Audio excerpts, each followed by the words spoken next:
Nah sekarang apa anak-anak saja yang harus membaca? Kan gitu kan tuntutannya anak-anak sekarang. Katanya kok anak-anak disuruh baca melulu, ibu gurunya baca belum? Pak, ya orang tua kebanyakan baca, menghafal. Apa baca melulu, menghafal melulu. Nah, siapa yang harus memberi contoh? Ya orang tuanya. Untuk apa sih Bu literasi untuk orang tua itu? Berarti ayah, ibu, dan anak itu harus Saling berkesinambungan. saling berkesinambungan. Era milenial ini, era digital, lebih banyak malah di digitalnya. Anak-anak malah lebih senang baca-baca digital. Buku kadang terabaikan tadi kan. Nah, malas baca buku. Nah, bapaknya asik main game, ibunya main game. Otomatis anaknya juga main game atau TikTok kan. Akan lebih bagus kan, karena tadi kata saya juga bahwa membaca literasi itu bukan hanya melulu menulis, bukan hanya melulu membaca, tapi juga harus mengaplikasikannya apa yang sudah dibaca kita melalui tulisan. Atau juga menulis itu kan mengaplikasikan apa yang sudah dibaca, yang sudah diamati. Contohnya ini saya ini buku-buku hasil karya anak-anak di Kadungora. Ini buku pertama yang saya tulis bersama anak-anak. Ini antologi cerpen. Jadi setelah anak-anak membaca, kemudian dilatihkan untuk membuat cerpen, saya bukukan. Kemudian yang kedua, saya mengajak anak-anak untuk jalan-jalan ke Candi Cangkuang waktu itu. Nah, saya berikan judul kreatif menulis karena di sini isinya adalah kreativitas anak-anak menulis dalam berbagai jenis teks. Ada teks berita, ada teks eksplanasi, ada deskripsi, ada puisi, ada pantun. Jadi makanya kreatif menulis saja, tidak Candi Cangkuang, karena di sini kreativitas anak dalam menulis berbagai jenis teks. Ini setelah anak-anak diajak jalan-jalan mengamati Candi Cangkuang. Nah, kemudian juga saya mengajak anak-anak jalan-jalan di Kota Bandung menjelajahi museum. Nah, setelah anak-anak mengamati museum, berbagai macam museum di Bandung, nah anak-anak dituntut untuk menulis.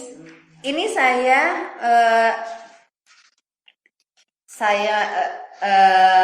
kumpulkan karyanya tidak secara langsung tapi melalui WA.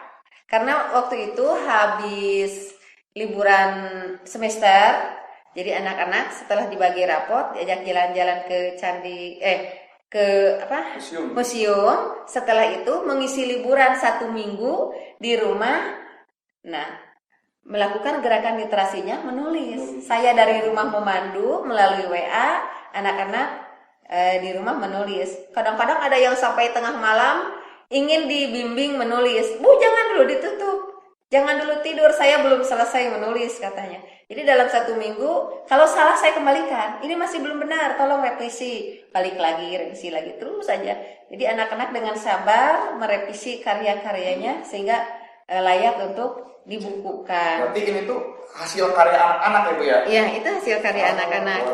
Nah, ini juga, ini bersatu kita teguh, bercerai kita runtuh. Ini juga sama hasil karya anak-anak juga. Kadang-kadang ini dari KBM, kadang-kadang ya gitu, saya membimbing anak-anaknya secara online gitu. Anak-anak menulis di rumah sambil istirahat, malam-malam ngirim ke saya, baru saya periksa, dikomentari apa kekurangannya. Jadi kebanyakan menulisnya secara online. Jadi tidak langsung di sekolah, karena di sekolah itu kan waktunya sedikit begitu. Saya juga tidak repot mengetik karena anak-anak sudah mengetiknya di WA, tinggal mengopi saja, mengedit begitu.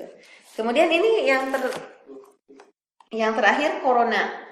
Baru saja ini puisi. Jadi bagaimana anak-anak mengamati kondisi dalam pandemi corona ini. Nah, saya himbau anak-anak untuk, dan guru.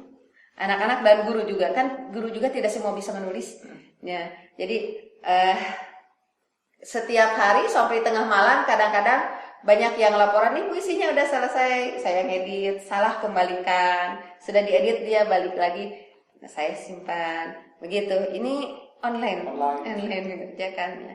Jadi kegiatan selama pandemi ini tidak ada yang sia-sia ya? Tidak ada yang Bu, ya? sia-sia. Saya sengaja supaya anak itu memang punya karya. Jadi tidak diam di rumah itu bukan hanya istirahat diam libur, tapi mereka punya karya. Jadi mengamati apa yang dia rasa, kan menulis itu mencurahkan pengalaman yang dialami, baik itu pengalaman membaca, pengalaman hasil mengamatinya, perasaannya, sehingga nanti keluarlah pendapat ide-idenya. Nah, begitu baru tuangkan ke dalam bentuk karya tulis. Nanti tujuan dari literasi ini sebenarnya tuh tidak lain dan tidak bukan hanya untuk menghasilkan karya ya Bu ya? Nah, itulah. Nah, menghasilkan karya. Ujung-ujungnya kan uang juga kalau berbicara. Kalau kita sudah punya karya, kita jual karya kita. Nah, kalau anak-anak di Bumi Harapan nanti bisa berkarya, membuat buku, coba jualah kepada mereka. Kita punya pasar di sini. Iya. Nah, gitu. Jadi apapun tidak akan sia-sia kalau kita manfaatkan sebaik mungkin. Jadi di sini teman-teman ada yang ingin bertanya nggak nih terkait literasi ini? Untuk cara dapetin biar agar bisa dapat gimana ya? Biar baca buku ibu itu gimana sih? Beli atau Ada di bisa saya. digital? Apa ini udah dicetak berapa banyak atau hanya satu ini atau gimana Ibu? Saya kan mencetaknya paket ya. Ini cetak mandiri. Ada yang paket 50 eksemplar, ada yang 100. Ada yang paket ekonomis 20 kan uangnya sedikit gitu. Jadi kalau ini kan dibantu keuangannya dari sekolah. Jadi kalau misalnya uangnya agak banyak, saya cetaknya 100. Ke perpustakaan kan sekian persen untuk saya, sekian persen untuk dokumentasi di rumah begitu. Nah, kalau misalnya uangnya sedikit, kemarin punya uangnya 500.000, ya udah cuma 20 saja. Sebagian ke perpustakaan kan, sebagian simpan di saya untuk dokumentasi. Nah. Khusus tim sumbu ini nanti kita kasih gratis lah ya. Jadi kalau misalkan mau mencetak lebih banyak, berarti otomatis harus ada minimal kuantitinya berarti Bu ya? Iya. Gimana? Cukup atau ada lagi? Kalau untuk metode buat zaman sekarang tuh kayak gimana sih literasi biar naik lagi gitu? Iya. Biar nggak mati lah. Gitu. Tadi kan langkah-langkahnya pertama orang tua ya, peran orang tua di rumah memberi contoh kepada anak-anaknya.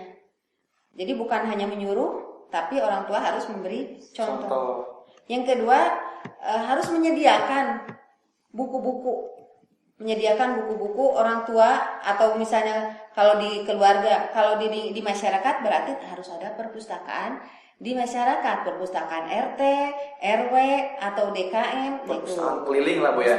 Perpustakaan keliling, nah itu. Nah, atau juga digital tadi. Jadi mengoptimalkan literasi digital. Hanya orang tua harus mengawasi benar nggak anak ini membaca atau berkarya, karena banyak diselewengkan oleh anak-anak begitu. Nanti kalau misalkan sudah ada syukur-syukur ada kita mau buat perpustakaan keliling berdaerah kita ini ya Bu ya. Peran optimal berarti bukan hanya dari kitanya sendiri tapi peran orang tua ya Bu ya, yang didukung buat agar anaknya itu mampu mengekspresikan lah seperti itu untuk menghasilkan suatu karya yang dapat berguna bagi dirinya dan masyarakat pada umumnya. Satu lagi, ini orang tua harus terbiasa menyediakan atau membimbing atau menyediakan anak untuk selalu mengekspresikan kegiatannya dalam buku harian. Nah, coba sediakan buku, diberikan binder atau apa supaya anak bisa diari ya, bukan diare, diari bisa menuliskan kegiatan-kegiatan sehari-harinya. Nah, itu langkah pertama di dalam literasi. Gitu. Sebelum besarnya seperti apa dari mulai dari kecil dulu ya Bu ya. Dari itu. Iya. Misalnya kan anak ingin meluapkan kebahagiaannya setelah diberi kado saat ulang tahun, bahagia kan? Coba dituliskan, diekspresikan kebahagiaannya. Atau misalnya kemarin ketika bagi rapot dapat juara 1 betapa bahagia, coba ditulis. Nah itu langkah pertama anak belajar menulis, mengekspresikan perasaan. Itu langkah pertama untuk belajar menulis. Kan belajar membacanya sudah, nah menulisnya yang susah karena menulis itu adalah keterampilan berbahasa yang paling akhir setelah menyimak, mendengarkan, menyimak, berbicara, membaca, menulis terakhir. Nah, keterampilan menulis itu kan menggabungkan berbagai macam keterampilan, EYD-nya, kosakatanya, strukturnya dan sebagainya. Itu makanya mulailah dari awal tadi membuat buku harian. Itu dari orang tua. Nah Ibu, tadi Ibu sempat menyinggung mengenai PPK. Sebenarnya PPK sendiri itu tujuan itu seperti apa sih Bu? Untuk apa itu tujuan PPK itu? Tujuan PPK itu kan tujuannya itu untuk membangun generasi emas 2045. Itu untuk membangun generasi emas 2045 dengan keterampilan abad 21. Nah, keterampilan abad 21 itu kan keterampilan yang mengacu kepada era digital, itu digitalisasi ya. Nah, ada 3 yang harus tercapai dari tujuan tadi. Pertama, kualitas karakter, yaitu tadi kualitas karakternya yang 5 PPK itu religiusnya bagaimana, kemudian nasionalisme, kemandirian, gotong royong dan integritas. Nah itu kualitas karakternya. Kemudian literasi dasarnya. Nah literasi dasar itu kan ada literasi baca tulis. Nah literasi baca tulis itu bagaimana anak-anak atau orang tua, masyarakat gemar membaca dan menulis. Nah itu literasi baca tulis. Nanti akan saya jelaskan bagaimana lebih lanjut tentang literasi baca tulis. Kemudian ada juga yang disebut dengan literasi numerasi. Ya, numerasi itu yang ada hubungannya dengan angka-angka. Ya, angka-angka bagaimana tabel, membaca peta, diagram, yang ada hubungannya dengan angka, matematika yang mungkin ke sana ya. Nah, itu numerasi, keuangan, finansial. Nah, literasi finansial. Nah, mungkin kalau literasi finansial ada hubungannya dengan koperasi kita. Nah, bagaimana finansial koperasi mengolah keuangan di Bumi Harapan ini. Bagaimana warga mencintai koperasi. Nah, itu finansial. Nah, kalau saya sih tidak tahu bagaimana cara berkoperasi. Nanti mungkin ada ahlinya bagaimana menjelaskan mengenai itu. Karena saya bukan bidangnya. Kemudian ada juga sains. Nah, saya juga itu urusan yang sains. Nah, saya bukan bidang sains. Bagaimana itu sains. Kemudian literasi digital. Nah, itulah literasi digital yang sedang digemari oleh bukan hanya anak-anak saja, dari anak-anak sampai tua juga kan senangnya digital. Nah, itu literasi digital. Kemudian ada literasi keluarga, negaraan dan budaya. Nah, bagaimana keluarga negaraan kan kita di Bumi Harapan ini keluarga negaraannya sudah gotong royong. Nah itu bagaimana ya sudah kuat ya. Kemudian budaya apa yang lebih menonjol di lingkungan kita itu di kita ini. Nah itu budaya. Nah untuk literasi budaya ini tidak hanya di kita saja, kan bisa saja kita jalan-jalan ke tempat-tempat yang lain ya. Kita misalnya ke museum-museum, ke tempat-tempat yang bersejarah untuk mengetahui bagaimana budaya. Nah, dari semua itu tadi apa yang hubungannya dengan literasi ya bisa diekspresikan bagaimana kita mendapat informasi-informasi dari 6 literasi dasar tadi sehingga bisa mengaplikasikannya dalam kehidupan sehari-hari gitu. Dan yang terakhir, yang 3 kan kompetensi berpikir secara kritis, kompetensinya bagaimana dari literasi itu anak-anak atau masyarakat dituntut untuk bisa berpikir kritis setelah membaca. Tadi kan setelah membaca itu harus dipikirkan apa yang sudah dibaca. Setelah dibaca laksanakan apa yang tadi dibaca tadi, bukan hanya sebatas tahu, tapi juga harus mengaplikasikannya dalam dunia nyata. Teorinya saja ya. Berpikir kritis, kreativitas.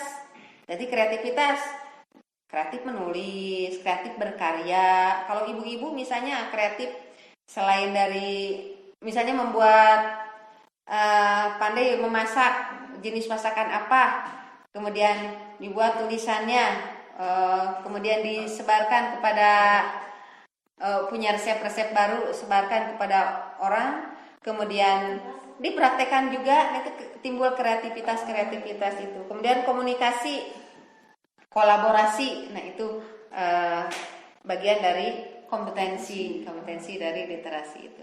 Nah itulah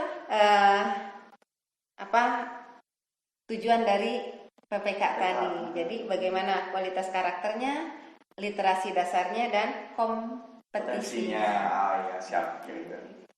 Jadi kita jangan takut ya Bu untuk mengambil langkah lebih lanjut ya Bu ya. Iya. Soalnya ini kan sangat berguna sekali lah untuk masalah kegiatan literasi ini. Berarti pemerintah itu tidak ada yang sia-sia ternyata Ibu ya membuat kebijakan seperti itu. Nah, kalau menurut Ibu sendiri, apa sih Bu harapan Ibu untuk para peserta didik ya, khususnya murid-murid Ibu dan lalu masyarakat pada umumnya mengenai gerakan literasi ini? Apakah perlu digaungkan kembali yang pasalnya saya sendiri juga mendengarnya tuh literasi ini seakan-akan menakut-nakuti diri kita sendiri sih Bu. Nah, pesan apa sih Bu yang ingin Ibu sampaikan untuk teman-teman semua yang ada di rumah atau yang sekarang lagi menonton di video ini?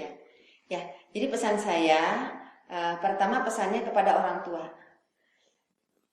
Jangan menghambat kreativitas anak di dalam berkarya. Membaca atau menulis juga. Jadi dukunglah anak-anak untuk selalu membaca. Berikan fasilitas, buku, ataupun ajaklah anak-anak untuk berdialog tentang sebuah permasalahan atau sebuah informasi, atau juga setelah membaca Al-Quran coba bagaimana arti dari per ayatnya itu. Iya, per ayatnya itu. Jadi bukan hanya sekedar mengaji saja tanpa tahu artinya. Kan kata orang katanya bahasa Sundanya seperti monyet ingin membuka kelapa. Nah, jadi harus ada interaksi lah dari orang tua kepada anak. Jadi setelah mengaji coba ajak anak-anak untuk meresapi apa itu arti dari ayat-ayat tersebut. Begitu itu literasi. Jadi jangan beranggapan literasi itu hanya membaca saja. Tapi mengaji itu adalah literasi. Tapi dari nilai akademis dapat, akademis pun diselingi dengan rasa religiusnya Bu ya. Iya. Mungkin seperti itu aja Bu ya. Untuk diskusi kali ini, insya Allah apabila ada kesempatan umur kita dapat berbincang lebih jauh lagi ya Bu ya. Ya, alhamdulillahirabbil alamin, luar biasa sekali ilmu yang kita dapatkan di kesempatan kali ini dengan mendatangkan salah seorang tokoh yang sangat luar biasa lah di bidangnya, yaitu penggiat literasi. Jadi teman-teman, poin penting yang dapat kita ambil dari perbincangan kita kali ini berkenaan dengan literasi ini, jangan takut untuk mengawali suatu karya, jangan takut untuk memberikan suatu gerakan baru khususnya dari pribadi dan masyarakat pada umumnya. Lalu juga gerakan literasi ini manfaatkanlah waktu sebaik mungkin, jangan sampai kita menyia-nyiakan waktu yang tidak ada faedahnya lah, ibarat seperti itu. Mungkin itu saja yang dapat kita sampaikan Ibu untuk teman-teman di rumah. Terima kasih atas waktunya dan ketersediaan kedatangannya Ibu. Mohon maaf apabila ada kesalahan. Terima kasih Ibu. Sama-sama. Baiklah sobat semua yang berbahagia, terima kasih telah menonton tayangan kali ini. Insya Allah kedepannya kami di sini akan menghadirkan tokoh-tokoh yang sangat luar biasa di bidangnya, dan insya Allah akan memberikan dampak yang positif bagi diri kita sendiri. Terakhir, tetap pancarkan kebaikan, jaga selalu kesehatan, dan kuatkanlah keimanan. Wabillahi taufiq wal hidayah. Wassalamualaikum warahmatullahi wabarakatuh.